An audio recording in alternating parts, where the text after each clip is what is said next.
Bom, primeiro caso. A gente tem aqui um homem de 17 anos, num episódio inédito de delírios persecutórios, alucinações auditivas, agitação psicomotora e agressividade há 7 dias, que está em avaliação no CSE do Cuiabá. Qual que é a hipótese diagnóstica e qual a conduta? Tá? Esquizofrenia, o que mais? Mais alguma hipótese? Abstinência, drogas, né? E qual seria? Como? Metabólico. As hipóteses estão boas, assim. Nós vamos discutir como que a gente chega nelas. Alguma conduta que vocês já sugerem desde aqui?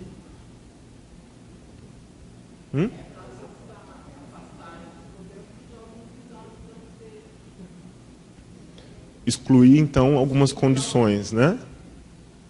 Mais alguma coisa? Internar o paciente, onde? Né? E até lá, né? Porque às vezes é difícil conseguir vaga, né? Não pode conter? Vamos ver, então, como que nós vamos conduzir esse caso? Bom, primeiro nós vamos falar do diagnóstico. Bom, a gente vai usar o termo psicótico, não sei se vocês estão familiarizados com esse termo, que tem diversas definições, mas a gente pode localizar eles, assim, do ponto de vista psicopatológico, através de alguns sintomas, como, por exemplo, os delírios, as alucinações e o discurso desorganizado. O que é delírio? Delírio é uma crença que é infundada, que não é compartilhada pelo meio do indivíduo. Então, por exemplo, um delírio persecutório, a pessoa acha que está sendo perseguida, quando na verdade isso não acontece. Um delírio de referência, quando a pessoa acha que está sendo observada. Um delírio somático, quando a pessoa acha que tem alguma coisa acontecendo no corpo dela, como, por exemplo, os órgãos estão apodrecendo. Um delírio bizarro, né? Quando a pessoa acha, por exemplo, que ela foi abduzida por um extraterrestre e colocaram chips na cabeça que estão controlando seus movimentos. Então, são crenças que são infundadas. A gente tem que só tomar cuidado com o quê? Com a subcultura do indivíduo que tem que ser pesquisada. Porque se o indivíduo chega para a gente com um delírio místico religioso, que a gente pode considerar como delirante, mas que, por exemplo, na igreja dele é considerado normal pela maioria das pessoas, por exemplo, receber um dom divino, alguma coisa assim, isso tem que ser levado em consideração. Mas o delírio é uma alteração do conteúdo do pensamento, né? Já as alucinações, elas são um sintoma da senso-percepção. Então, quer dizer, quando o indivíduo vê coisas que não existem, ouve coisas que não existem, são as alucinações visuais ou auditivas, também tem alucinações olfatórias, nós vamos ver um pouquinho mais sobre isso. O discurso desorganizado é aquele que é difícil de compreender. Não é assim, nossa, ele não está falando coisa com coisa. É uma coisa assim que vai mais para a forma, que fica difícil de compreender. A incoerência, o descarrilamento de ideias. Tá? E aí, geralmente, esses sintomas vêm acompanhados de algumas alterações psicopatológicas, como, por exemplo, o comportamento desorganizado. O que é um comportamento desorganizado? Não é um indivíduo que, por exemplo, acha que está sendo perseguido e, por isso, sobe em cima do muro para ficar vigiando se a polícia vai chegar. Não é isso. O comportamento desorganizado é uma alteração mais grosseira do ato voluntário. Então, por exemplo, o paciente que ou rola no chão, ou tenta comer a grama, ou tenta subir em cima do mobiliário, ou, vamos pensar mais alguma outra alteração. O paciente que manipula, evacua fora do lugar. Então, são alterações mais grosseiras do comportamento. A ausência de insight a gente observa quando o paciente não sabe ou não acredita que ele está tendo algum problema e que precisa de ajuda. E o juízo crítico da realidade é um julgamento um pouco mais amplo que a gente faz baseado no prejuízo tanto da lógica, que aparece no comportamento, no discurso delirante, quanto na ausência de insight. Tá? Então, geralmente, essa é uma síndrome com algumas alterações psicopatológicas que vêm juntas. Baseado nisso, O diagnóstico sindrômico desse paciente é o primeiro surto psicótico. Se vocês chegarem nesse diagnóstico aqui, já é o suficiente para conduzir e dar o encaminhamento até chegar na psiquiatria. O mais importante, a exclusão da condição médica geral e do uso de substâncias. Então, para o clínico, é importante pesquisar as condições médicas gerais, nós já vamos falar um pouquinho mais disso. Além disso, pesquisar e caracterizar o uso de substâncias. Também vou falar um pouquinho mais para frente. Então, depois dessa fase inicial, né, a gente vai fazer o encaminhamento para a psiquiatria, garantir a observação clínica em ambiente protegido e o manejo. Principalmente, quando a gente diz o manejo, é o da agitação psicomotora, que é a situação de maior risco para esse paciente, né? Então, em relação à condição médica geral, quais são os indícios que nos sugerem a gente está diante de um surto psicótico secundário a essas condições? Que agora no DSM-5 a gente chama de outras condições clínicas, na verdade, né?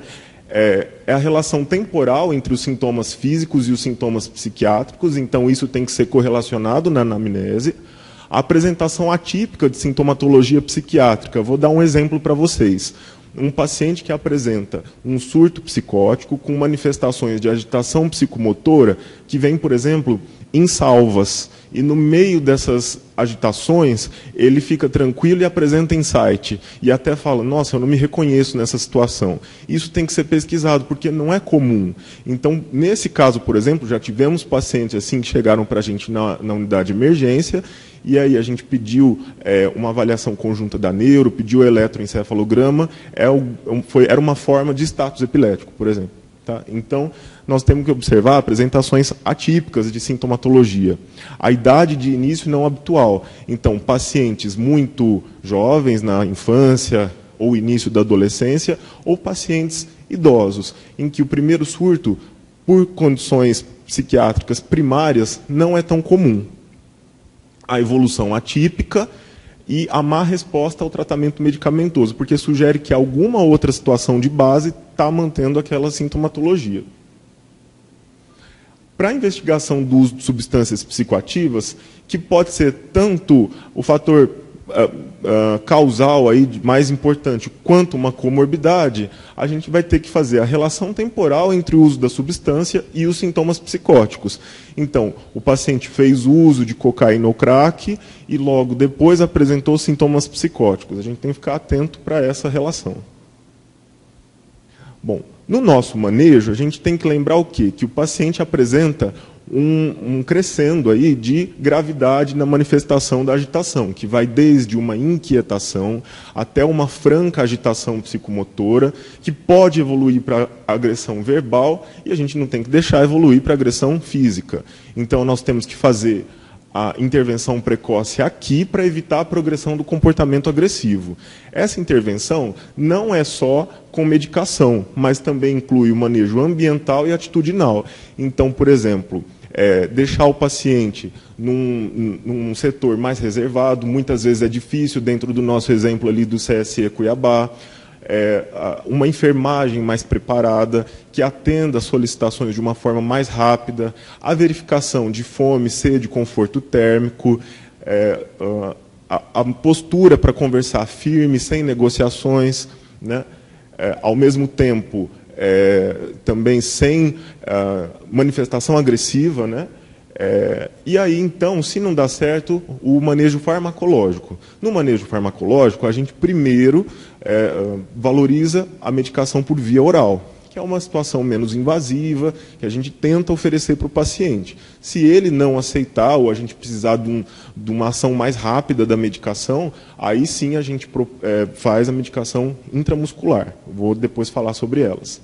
E, em último caso, a contenção física, que pode ser realizada, mas existe uma série de cuidados que nós temos que tomar. Também nós vamos chegar lá.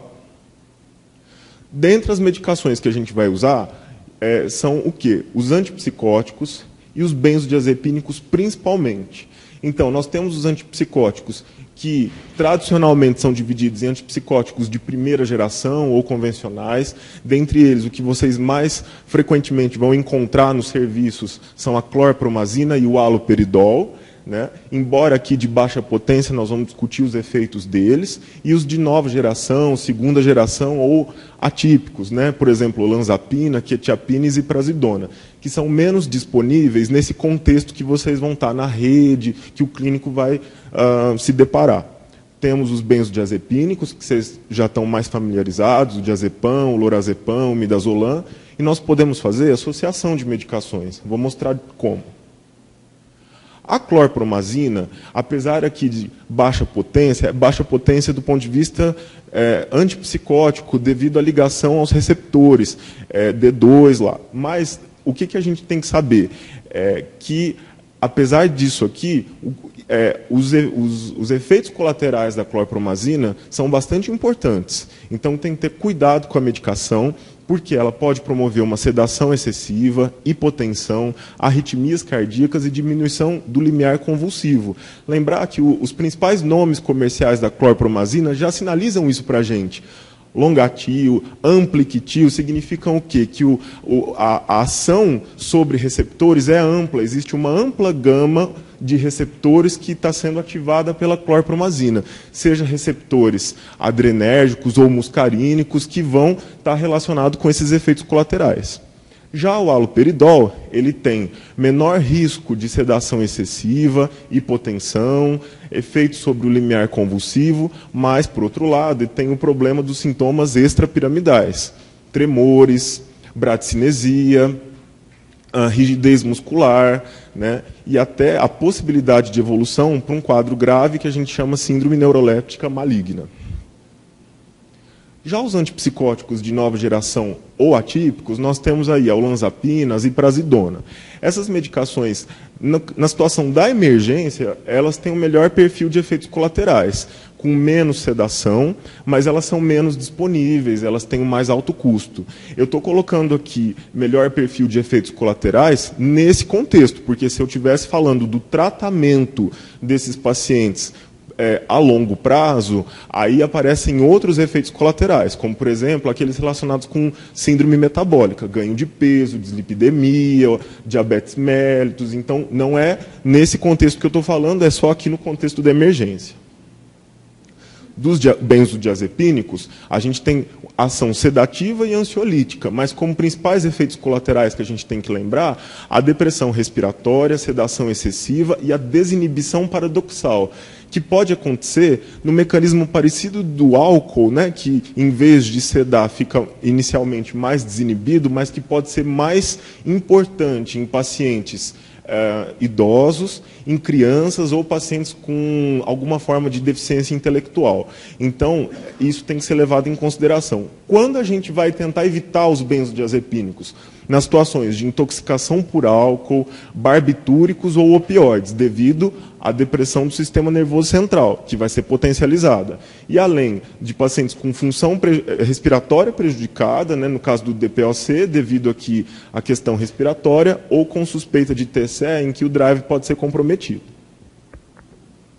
Bom, se a gente tem um paciente cooperativo que pode agitar, mas ainda nós estamos podendo trabalhar com ele de uma forma mais tranquila, a gente vai optar por uma prescrição aí, de horário com um antipsicótico, um benzodiazepínico ou a sua associação, que é uma prescrição muito interessante. Então, por exemplo, o haloperidol 2,5 a 5 mg por dia, associado com o diazepam 10 mg, está uma prescrição correta.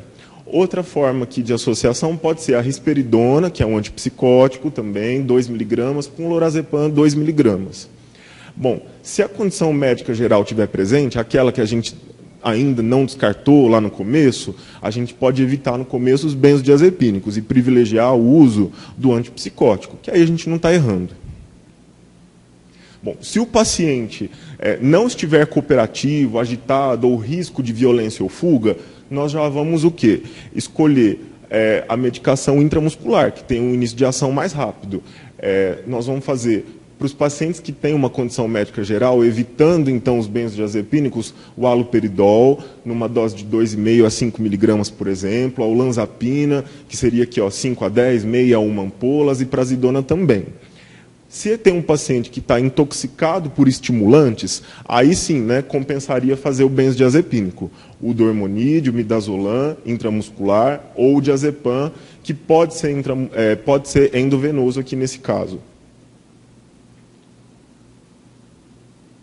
Bom, se tem um paciente intoxicado por álcool ou outras substâncias, lembra que na intoxicação por álcool a gente tenta evitar o benzodiazepínico, então haloperidol, né, o antipsicótico. Para os transtornos psiquiátricos primários, aí a gente pode usar o antipsicótico associado também com o benzodiazepínico.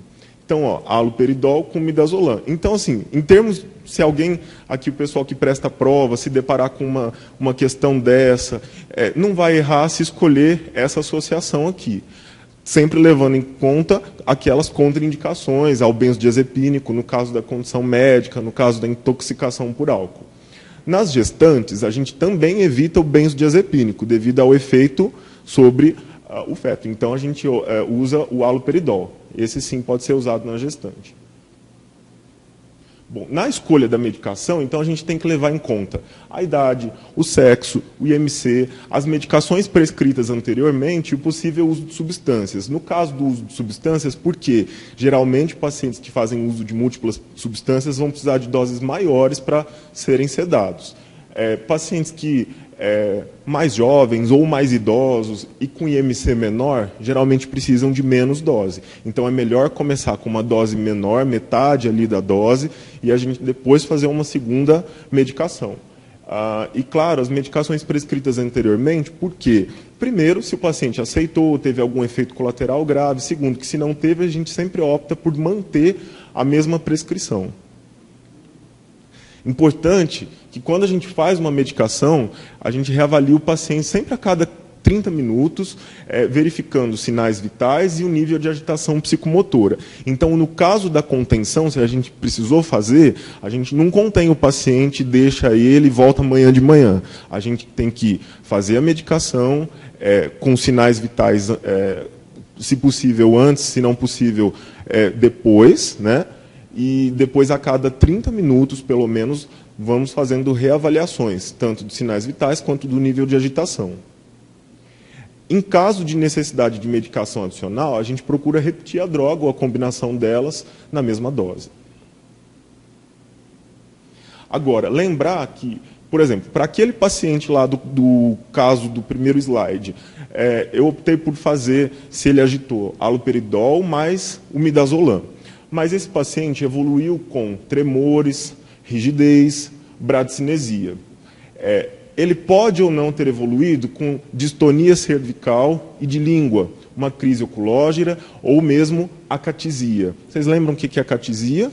A acatisia é aquela inquietação importante, principalmente de membros inferiores. O paciente refere que ele não consegue parar quieto, uma necessidade importante de andar, de se movimentar. Nessas situações aqui, qual que é o diagnóstico? CEP, tá? Sintomas extrapiramidais ou síndrome extrapiramidal. Nesse caso, nós temos algumas condutas que podemos fazer. Ela está relacionada ao efeito do haloperidol, mas não sobre a via que a gente pretende para o controle da agitação, e sim as vias que controlam o movimento lá dos gânglios da base, né? Então, quer dizer, a gente tem que lembrar mais ou menos da questão por que é extrapiramidal. A gente tem que lembrar, parkinsonismo é como se tivesse numa ausência, numa inibição da dopamina, né? Tremores, rigidez, bradicinesia, né? Uma síndrome parkinsoniana. Para isso, a gente vai usar o antiparkinsoniano, o biperideno, que pode ser por via oral, por exemplo, uma prescrição 2 miligramas de manhã, 2 miligramas de manhã, 2 miligramas à tarde. Ou, se não, a forma intramuscular, para casos que a gente precisa de uma ação mais rápida, o caso da distonia cervical ou crise oculógera, que são alterações mais dramáticas. Aí a gente faz o biperideno, oral ou intramuscular. Nós podemos reduzir a dose dos antipsicóticos ou mesmo suspendê-las. Não necessariamente você precisa suspender o antipsicótico. Por quê? Porque na maioria das vezes que a gente recebe os pacientes que chegam, por exemplo, na unidade de emergência com tremor, rigidez, bradicinesia, quando a gente olha as medicações que foram feitas, geralmente foi dose excessiva. Então, o haloperidol, por exemplo, acima de 7,5 miligramas por dia, a gente considera uma dose alta e que está muito associada com essa síndrome, principalmente em pacientes jovens do sexo masculino.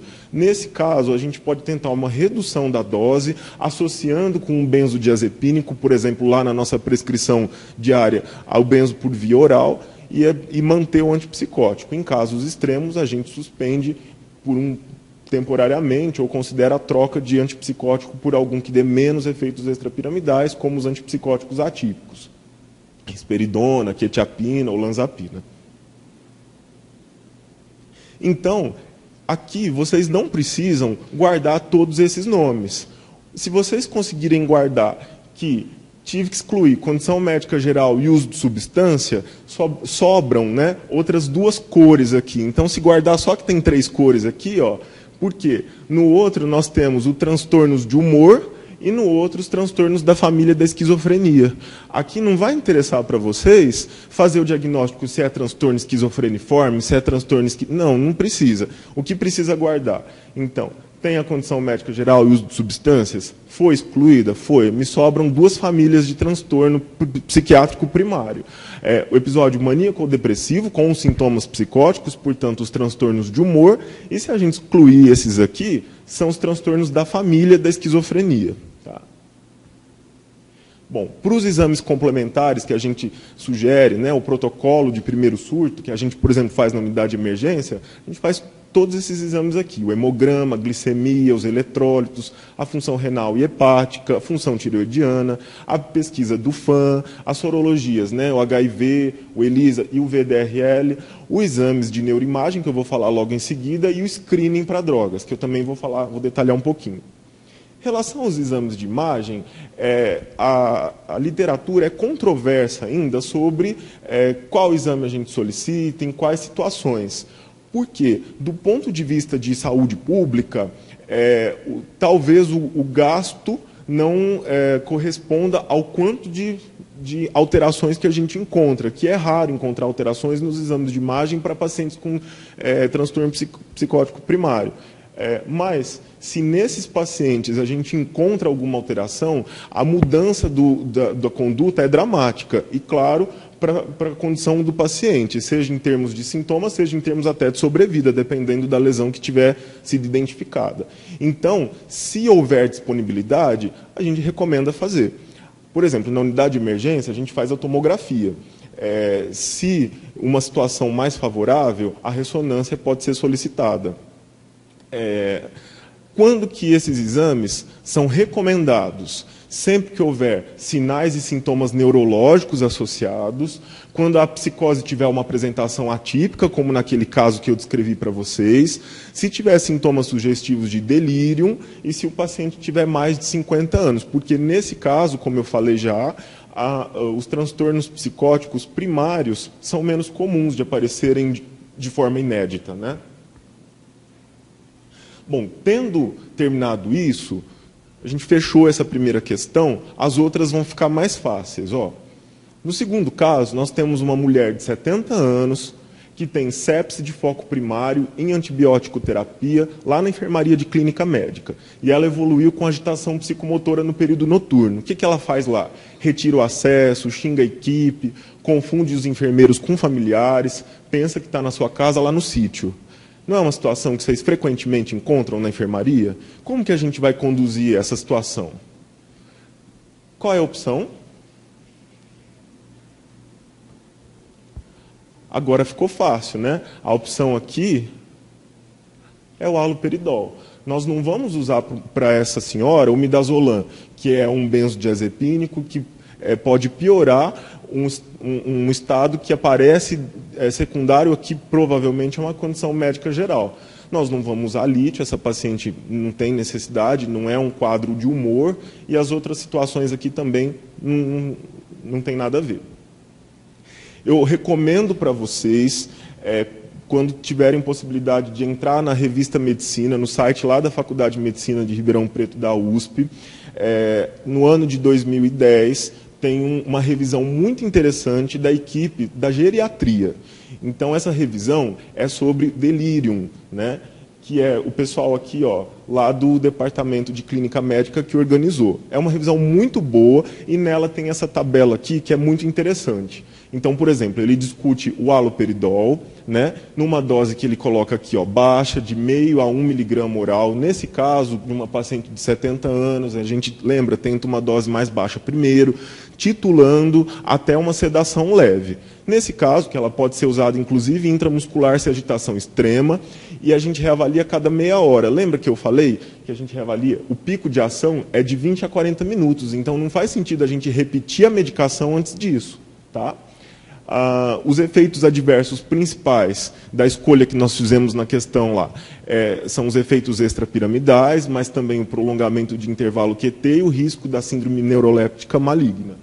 Quais são as observações em relação a isso? Ele é o agente de escolha, mas a gente tem que evitar o uso intravenoso, uma coisa que às vezes a gente vê nos setores de clínica médica, mas não é que não é permitido, mas se o paciente não estiver monitorizado, pode evoluir com complicações, aqui como, por exemplo, arritmias. Tá? Em relação aos antipsicóticos atípicos, uma prescrição, por exemplo, poderia ser da risperidona, 0,5 miligrama 2 vezes ao dia, que tem efeitos extrapiramidais também, mas menos do que do haloperidol, principalmente em doses mais baixas, né? Alguns trabalhos associam com risco de maior risco de morte em idosos. Dentro dos benzodiazepínicos, lembra que eu comentei o risco de agitação paradoxal, sedação excessiva e depressão respiratória. A gente evita o uso no delírio, porque ele pode piorar e prolongar os seus sintomas. Quando que a gente usa, então, o benzodiazepínico? Na abstinência alcoólica, na síndrome neurolética, na doença de Parkinson, que são duas situações aqui na qual o antipsicótico seria deletério em vez de ajudar. Então, aqui também vocês encontram lá, nessa revisão.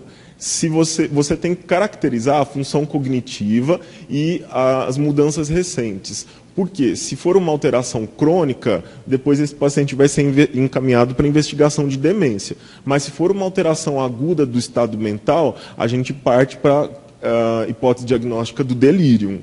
E, nesse caso, nós temos que identificar os fatores predisponentes, né, e tratá-los, cuidado de suporte, prevenção de complicações, manejo dos sintomas, o tratamento farmacológico com neurolépticos, evitando os benzodiazepínicos. Né? Se, depois de ter sido feito tudo isso e ainda o problema não foi resolvido, a gente pode proceder à investigação adicional, guiada pela clínica. Então, exames adicionais aqui, né, rastreio toxicológico, neuroimagem, líquor, eletroencefalo. Tá?